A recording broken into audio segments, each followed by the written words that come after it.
Okay, guys, it'll be the same protocol again. So we'll start with Liam Bradford, BBC Radio Manchester. Hi, Jim. How are you? Good afternoon, Liam. Look, given that you're a boyhood hammer, where does this one rank in all of the big FA Cup ties you've played in and managed in? Yeah, obviously I watched them back in 1976 as a young boy.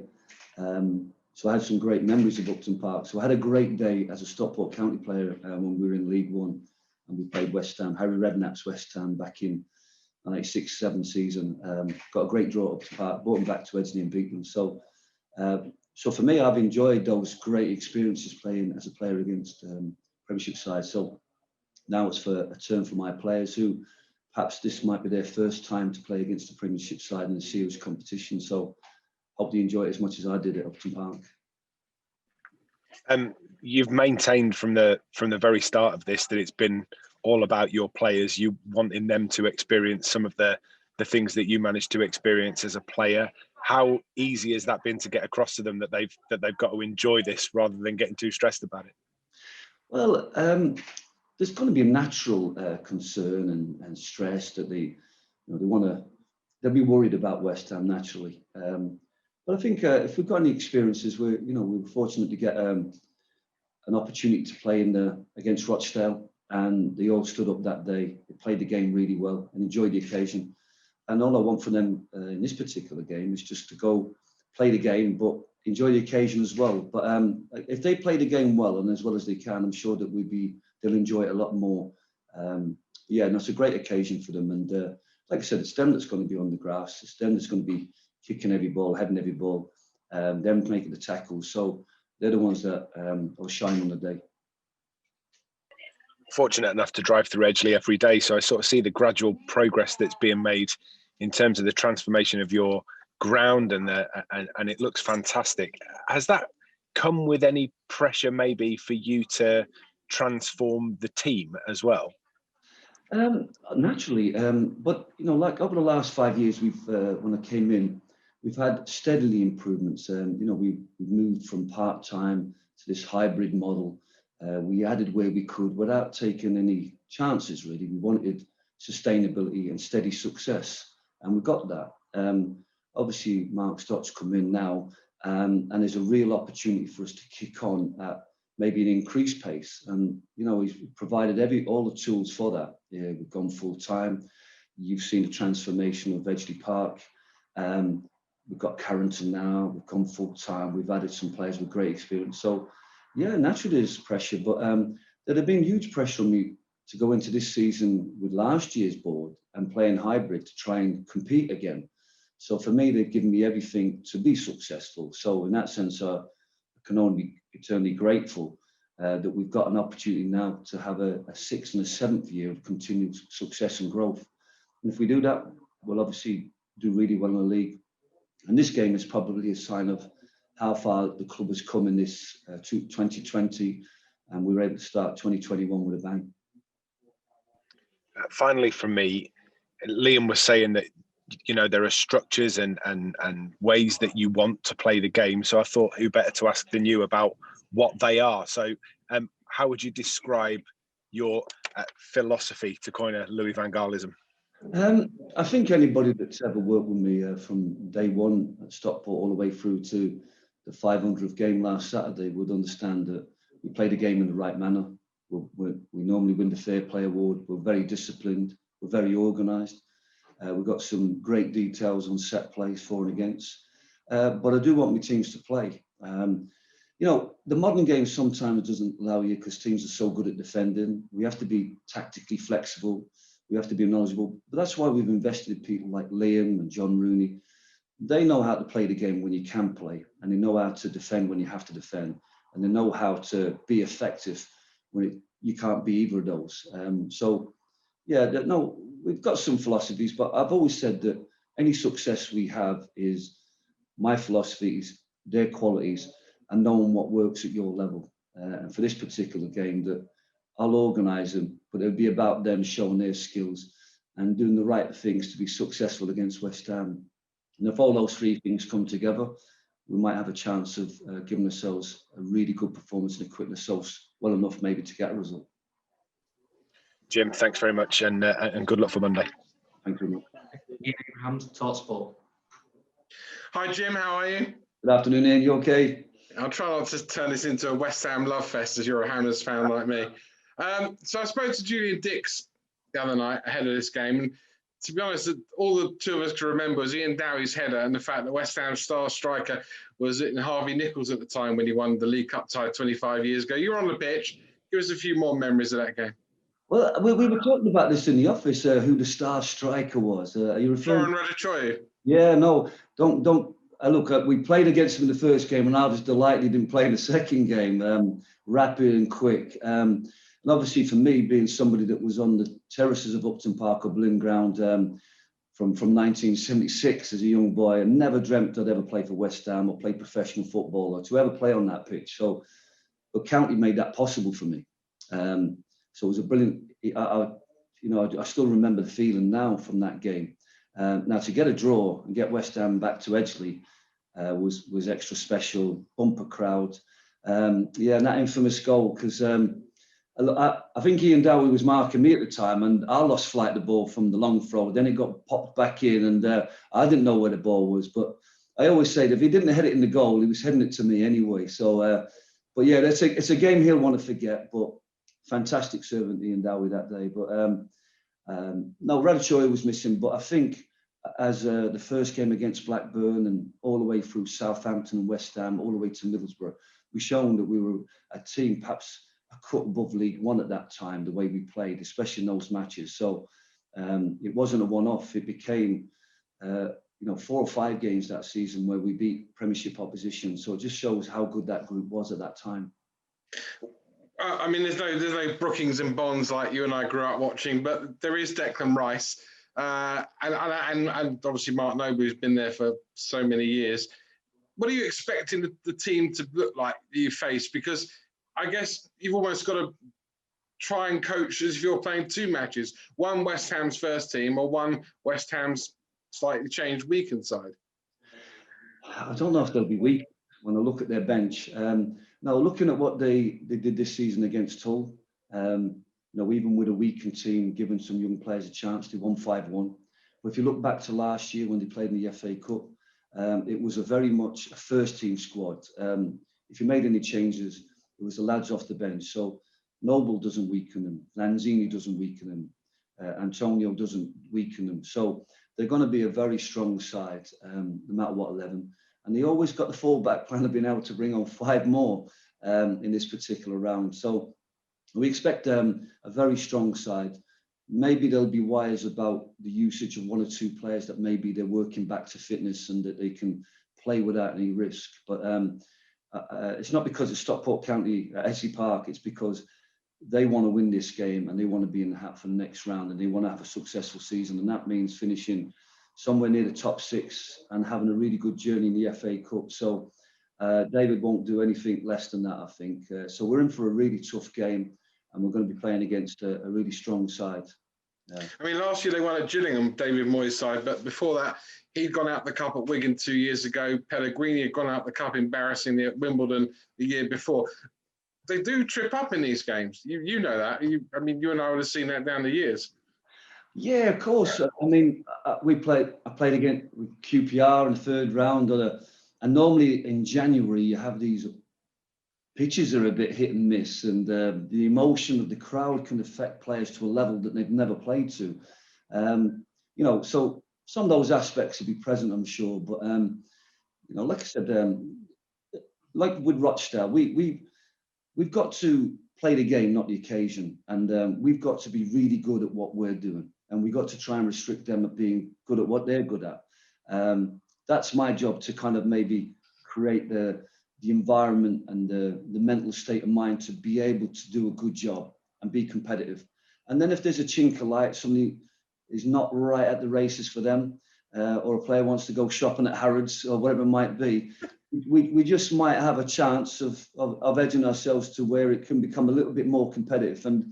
But I think our fans will just, and our owner will just settle for us showing what we are and what we are capable of, and standing toe-to-toe with them and giving a really good account of ourselves. And if that's enough to get a result, then we'll be super proud.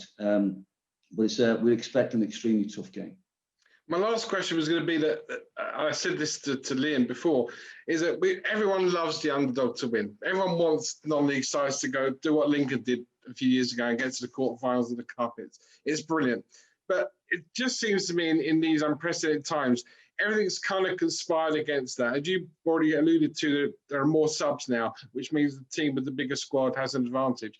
This has to be decided on Monday. There's no chance of you getting 90 minutes and then a replay out to Park. So, the extra 30 minutes could play into the Premier League side's fitness. Do you feel that a little bit, that you've almost got to be above and beyond what you would have had to have done in recent years when you played? Because you did have the chance to get that replay, that second opportunity. But no, I think it is the nature of the game. We all understand why we're going. In early rounds, we didn't even go to extra time. And we have been to penalties. We have won games after 90, then gone to extra time with another game. So we've got all those experiences, and it doesn't matter who you're playing. If you haven't beaten them over 90 minutes, you've got to go all the way to the end. And some strange things can happen in them that don't always favour the strongest team.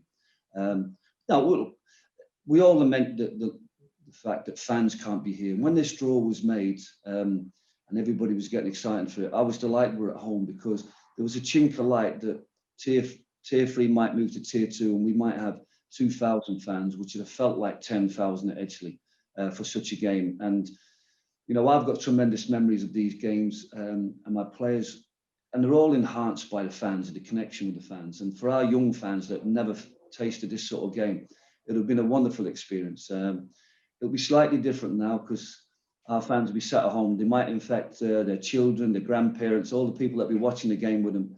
It's a different world at the moment, and we all look forward to them coming back.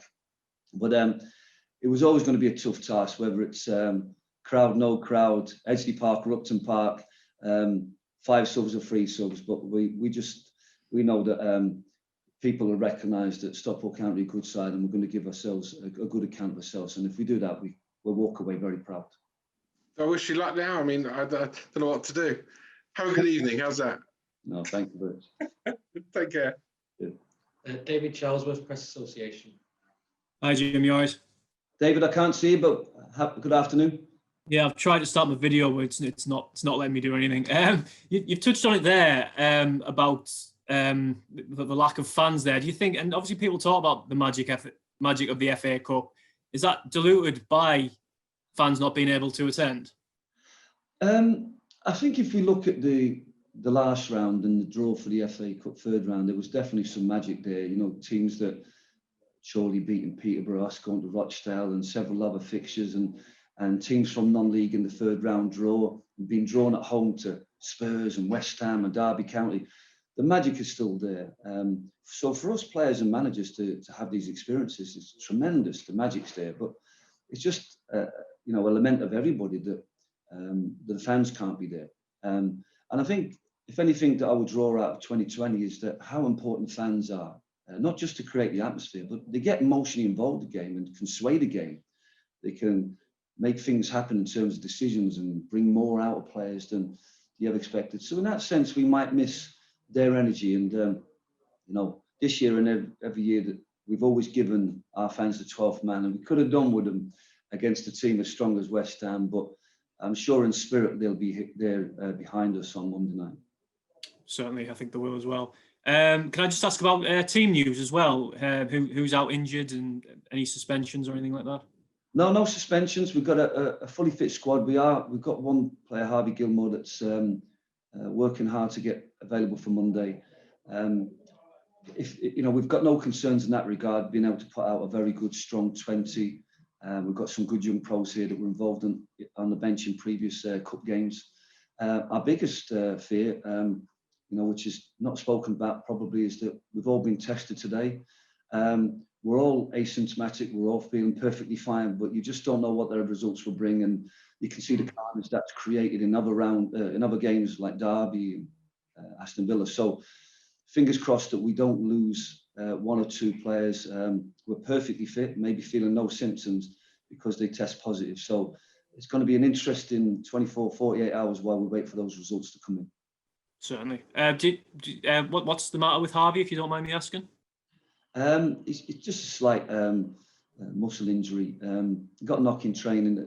I think it was his knee. It was only jarred. It was one of them where if he had a little bit of time, I'm sure he'd be fit. But like I said, I think we're confident to be fit for the next game, which is the FA Trophy against Notts County. So he'd be keen to get fit and play in that match like he did the last FA Trophy. But yeah, so a slight knee issue compounded with the bang.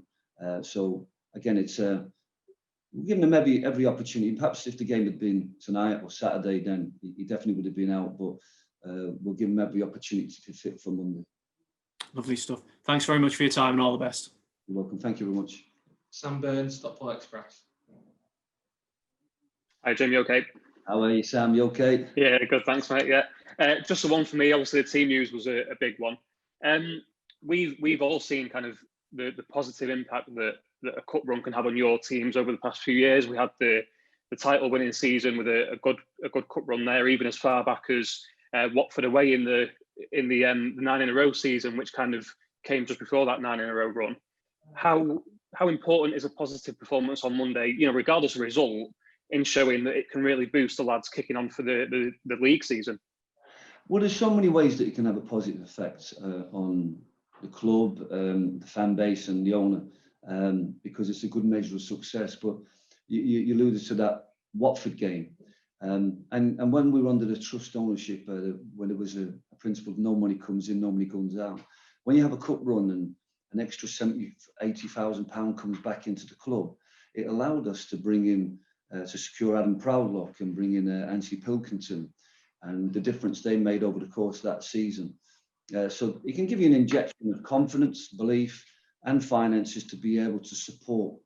The danger we had of the successful run we had in the Champions season was we went all the way to the area final of the FA Trophy, had a good run in the FA Cup, and then the games got clogged up, and then we had issues when we played 3 games a week and sustaining the quality. I'd like to think that we've got a strong enough and deep enough squad to go through that. So at the moment, we sense only the positives from this competition for our players and for the club in terms of finances. But I suppose at the end of a really tough year for our owners and our the executives, it's a shot in the arm as well in terms of the finances that come in, and also the kudos and the credibility that's bringing to this new project. I think anybody that invests money in a club wants to see some return for that. And I think this is just where we are in the league, where we are in the FA Cup and FA Trophy. It's just a sign of the squad that has been put together by the owner. And hopefully he sees a repayment of that investment. And in that sense, it's a boost, and it builds everybody's confidence to keep doing what we're doing and keep adding and keep developing. Perfect. Thanks, Jim. Good luck. Thank you very much. Jamie Jackson, The Guardian. Hi, Jim. And Jamie. Just one question. You obviously, a massive part in Stockport's, relatively recent history. How do you view the sort of direction of where the club is now? You obviously had a promotion, got a new owner who seems to really care about the club. You must be excited about, hopefully where you could help take the club. Very much so. Obviously, when I first came to the club 15 years ago, we were bottom of the league, 7 points adrift, and my mission was to keep us in the league. And I was very fortunate to be able to build a good young side that went all the way to League One playoffs. Obviously, when I came in this time, I found it in Tier 6 and been brought down to part-time football in regional football. Now, for 5 years, we worked on steadily growing the club to get them into the National League, the national game, and we went hybrid. My fear was that we might stabilise at that level, but with Mark Stock coming in and the investment, the changes to full-time football, a full-time training facility, and all the support structures that should allow a full-time side to be successful, we can only be positive and optimistic and excited about what's going to happen over the next couple of years. And I'm very proud and very honoured to be the person to be tasked with bringing us forward. Worked hard over the last 5 years for continued growth, and I just hope my record building on each year carries on this season and for many years to come. And if that's the case, we'll all be back where we want this club to be, which is back playing Football League. Okay, thank you ever so much. I'll be at the game on Monday. Good luck. Thank you very much. Very much. Adam Lanigan for Times. Hi, Jim. Afternoon, Adam. You okay? Yeah, good. Thanks. Yourself? Brilliant. Thank you. Liam was touched on it before. He said you've shown videos of Stockport famous games at Wembley. Do you think it's important to use that history as a positive for the players, like the current group? I think look, many managers will have different tools to try to get their players to believe that they have a chance of being successful. You know, it has to be genuine, and we have to remind people that the opposition are human.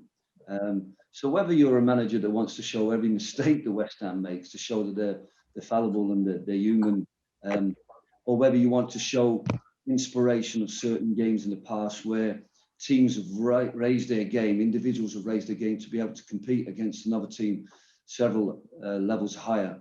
But I think many of our players have experienced that. We asked them to tap into their own experiences of playing against teams and what it felt like in games where they were the underdogs and what they had to do to compete.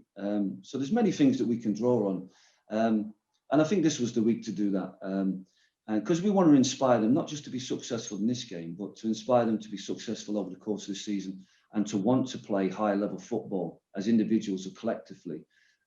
So I think positive images about success stories always help people believe. You know, it starts off as a dream, a vision, but then it starts becoming belief and a determination to be quit yourself well enough to be in with a chance of having that successful outcome. Yeah. And my other question is maybe slightly deeper, is that 500 games at the club as a manager, countless games as a player. What does Stockport County mean to you? That is deep. Look, since I came in 1990 and bought a house in Edgeley, and I've lived in the town for most of my working life, most of my adult life, you can't help but be affected by the town, its people, and they love Stockport County, so you can't help but fall in love with the club. And as you work with people within the club, you make friends, you make connections that are just so strong. So therefore, you have a strong responsibility as a leader of the emotion of the club and the success of the club to deliver. So I've always took that responsibility heavily, and I've always tried to do my best because it's not about me being successful. It's about me doing everything to make sure the club is healthy, vibrant, and successful, whether that be as a community club or a football club or a club that represents the town in the nation. So I've always, you know, you grow into this responsibility, and I'm very proud and happy to be still responsible for the direction the club's going in and representing them through competitions like this in the national arena. Thanks, Jim. Best of luck Monday night. Thanks very much. Okay, Gary Carter next. Hi, Jim. You all right? How you doing, Gary? Okay. Yeah, good, thank you. Can I just take you back to sort of West Ham a bit? Why West Ham, and who were your favourite players when you were younger? Oh, now you're testing me. I think it was a kind of strange one. I mean, I vaguely remember the Trevor Brookins and the Billy Bonds and the Frank Lampard Senior. I remember those players, but Alan Demirci was a standout player at the time that I was watching in my formative years. And it was quite a strange one that this West Ham game meant that our game against Maidenhead was cancelled. So Alan Demirci's got a free weekend because of us. So I was going to invite him up as a VIP guest stroke scout to come to the game, but I'm sure he'll sit in his armchair watching the game on TV. But yeah, that would have been a player at the time. Obviously, I had lots of Arsenal fans, so I was drawn to the Arsenal team that had all the Irish players, the Frank Stapenhams, the Liam O'Brady's, but West Ham were a great footballing side in them days, and I know times have changed over the 30 years, but they got a new stadium. Football's changed dramatically, but for a lad who could pay 50 pence to go and watch football and stand and enjoy it with so many other people. It was great for me to go back there and play as an adult with Stockport County, and now to be able to manage against them as a Premiership side. Were West Ham sort of fairly local to you when you were a kid, hence why you were a West Ham fan? Yeah, you know, obviously I come from Irish background, but I was born in London, and West Ham was, you know, my dad was a United fan, but my granddad was a West Ham fan, and given that I lived in London, it was natural for me to fall into the West Ham camp. Yeah, London's a huge place. You could have picked any side, but West Ham became my team. And I've still got a mirror at home from, I think, 78, when I bought it on East Lane Market in London. And it's that old, it doesn't even have the honours from 1980 FA Cup final. But I'll have to get it out and tweet it to the world. But obviously, as you get involved in football, you lose a little bit of connection to your boyhood team because you're so involved in football. You start looking out for your friends, your former clubs. But it is a nice moment, to whether that's to play at Upton Park as a professional, or whether to manage against somebody I have total respect for in David Moyes and West Ham. So it's great for me, but it's even more special for my young players that have never tasted this sort of game and never got a chance to be on the pitch competing seriously against Premiership players. And as someone who watched them and bought the T-shirt and bought the mirror, how did it feel like as a player to beat them in 1996? I remember walking on air at Upton Park when we got to play them, and we'd had a fantastic journey. We half hoped we'd do well after beating Blackburn, you know, and it was brilliant to play there. You know, some tremendous names. I was marking Radichoyu and some great players. Slaven Bilic played, and like to get a draw was fantastic, and to bring them back to Edgeley Park and to go on to beat them was just incredible. It just summed up the mood, the growing confidence of that team of 96, 97, that we would go on to beat them, beat Southampton, beat Middlesbrough, go all the way to the semi-finals. But yeah, it was a great experience to have that many brilliant opportunities to play against Premiership sides or First Division sides in them days was unheard of for our club. It was on a par to having 4 Wembley appearances in 3 years of early 90s. It was a great generation for us. For us, for the new fans that don't remember that, they probably don't even remember me playing. But they were able to, the ones that were a little bit older were able to remember our team at Wembley in 2007-8 season. But this generation now have experienced us being champions 2 years ago, and to play Premiership sides at Edgeley Park is just building the memories for the younger fan and consolidating great memories for our older fans. Well, you've just made me feel really old, because I remember you playing a lot. Look, when I see the videos, I realise, or the interviews from even 15 years ago, I realise how much I've aged, and I can't put that all down to football. You know, I've had a hard life in football and work, but yeah, no.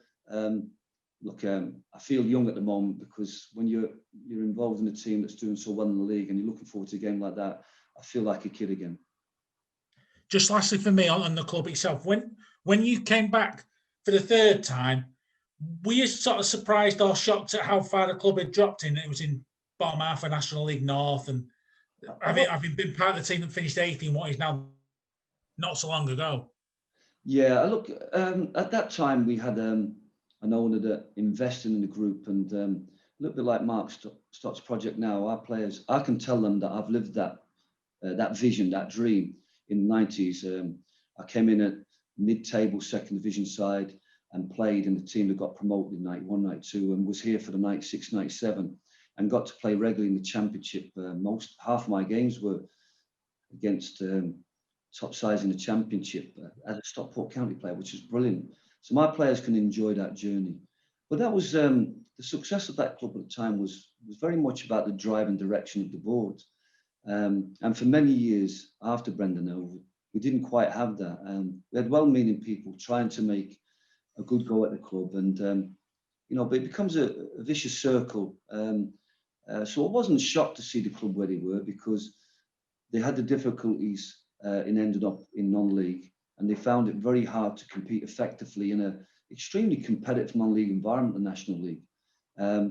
the lament was that they'd actually gone so far as to become part-time.